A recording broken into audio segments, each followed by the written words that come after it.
Hello, my name is Maxwell Flitton, and in this podcast series, we generally look at myths and twisted stats that are used and abused by politicians and political activists. We do not engage the topic of what is right or wrong, that's for the listener to decide, as we all have different political stances, morals and philosophy. However, in this one we'll be looking at the gender pay gap. Of course, we've all heard the one-dimensional statistic that women are paid less than men on average. We've heard this from politicians and political activists. However, what does an average actually tell you? If you do not take into account certain variables, then the analysis is not very helpful, and it can be more misleading than actually aiding a certain cause or helping certain people. A clear example of this was in the 1980s, when an economist called Harriet Pepel showed her statistics in a talk show called In the Firing Line. She concluded on average that women are paid less than men. Another economist called Thomas Sowell also looked at the figures, and he replied in the same program that if you take into account the amount of people who work part-time and also married people, the statistics look very different. He found that more women work part-time than men, and also getting married if you're a woman had an adverse effect on your career. Remember, this is the 80s, but women were more expected to stay at home, take a part-time role, and also raise their children. He said, when you look at your own data and you compare non-married men with non-married women, there is actually no pay gap between the genders.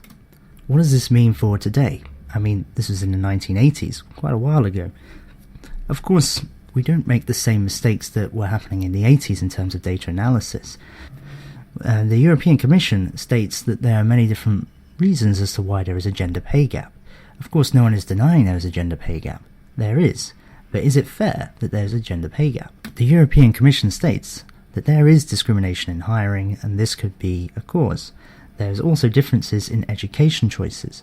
Education choices for women, more women tend to graduate in education or healthcare-orientated fields, and more men seem to go towards the engineering, sciences, the physics, mathematics and economics. These generally pay more and have more potential for high earning, where there's no real ceiling on how much you can earn. Computer software developers, etc., like Bill Gates, are prime examples of how there's no ceiling there. The European Commission also states that there are differences in the types of positions held by men and women, and also looks at the differences in pay in jobs that men generally do. So this means that men generally do high-risk jobs. Not all the time, obviously there's plenty of men that don't do high-risk jobs, but the high-risk jobs are generally populated by men. This is deep oil drilling, dangerous construction site, maintenance and sewers. These are all fairly high risk, and if you look at the statistics where they get killed, accidental deaths in workplace, less than 2% are actually female. This is a general rule of economics. If the job is higher risk, you have to pay someone more to do it, otherwise they just won't do it. The European Commission also states there's differences in work experience and breaks from work. Women are still more likely to take time out, and also maternity leave does take a toll on your job. It's really hard to work out to what extent all these things have, and how much is discrimination, how much are these other factors. And more research obviously needs to be done, and it is being done. However, it's still used, this flat one-dimensional statistic today, by politicians. Obama stated that he had 2 daughters, and that he didn't want them to grow up in a world where they're to be discriminated against just because they're women. He used the obvious rule, 77 cents to the dollar. Nick Clegg, also before the election, said that it just wasn't right that women were paid less than men. He went forward to say that men and women's salaries should be published by corporations, and they should try to lower the pay gap if there is one in the corporation. This, of course, again is very one-dimensional. If someone is choosing to work part-time, they will get paid less. If you want to rectify this, you'll either have to force them to go back into working full-time, or you'd have to pay them more for doing less work. Either side is not really fair. Of course, Nick Clegg was also looking at outright discrimination. But you really have to understand the nuances here, and that there is a lot of background noise. Working out what's noise and what's genuine discrimination is very tricky. Emma Watson also has a bit more of dialogue with her audience.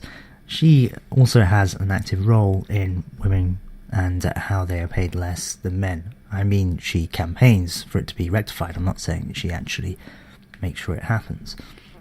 So she was asked in an interview that I was watching by someone what the effect of maternity leave would have on a woman and their career.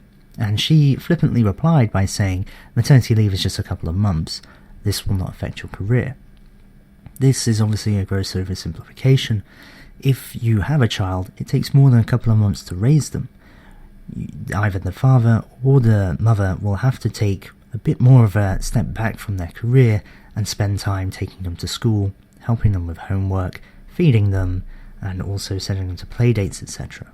The statistics to this day still imply that women choose to take this role generally. Could be one of the reasons why more women take part-time work. The UK research standards for the gender pay gap are actually quite good. The Department of Culture, Media and Sport actually did a report in 2014 on secondary analysis of the gender pay gap. They took into account that more women were part-time than men, and they also took into account that more men are more likely to work overtime than women, and when you're working overtime you're generally paid more on an hourly rate, which would also skew.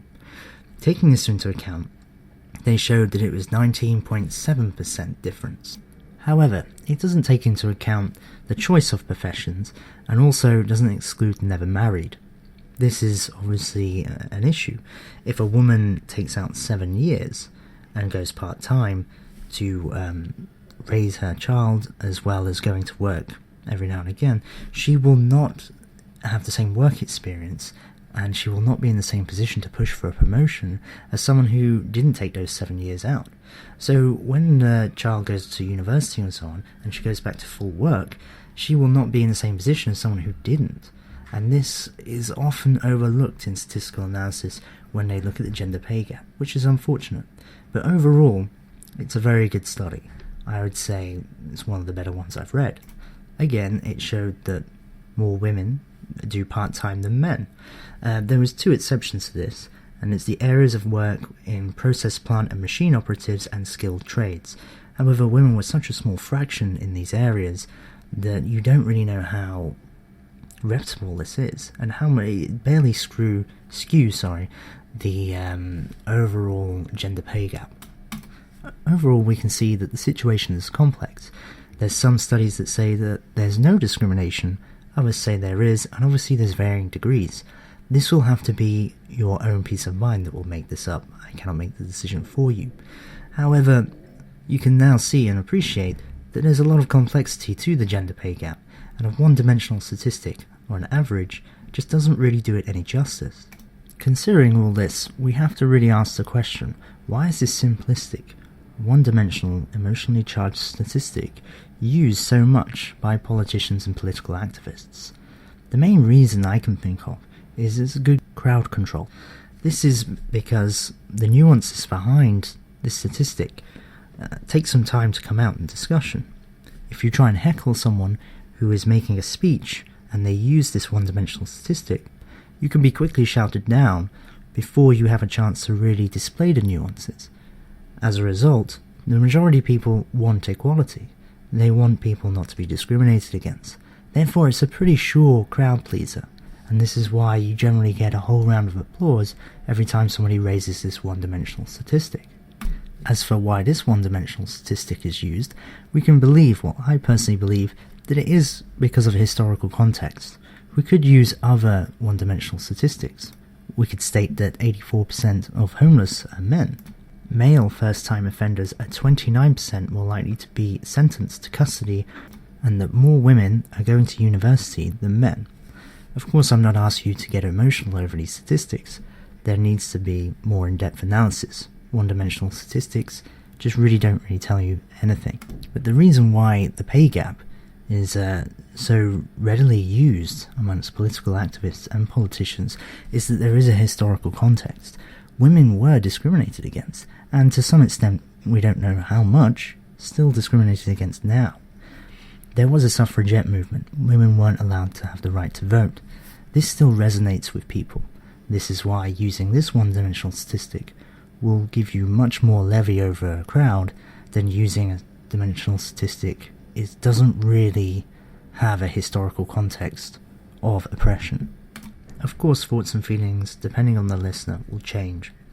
And hopefully you found this podcast enjoyable and informative. And remember, next time you actually hear a politician using a one-dimensional statistic like the pay gap, just do not get sucked in and have your heartstrings tugged. This guy is not really that sincere. Otherwise, he'd also be calling for more women to be represented in sewer maintenance. Thank you very much for listening, and tune in next time for the 97% consensus on scientists in global climate change.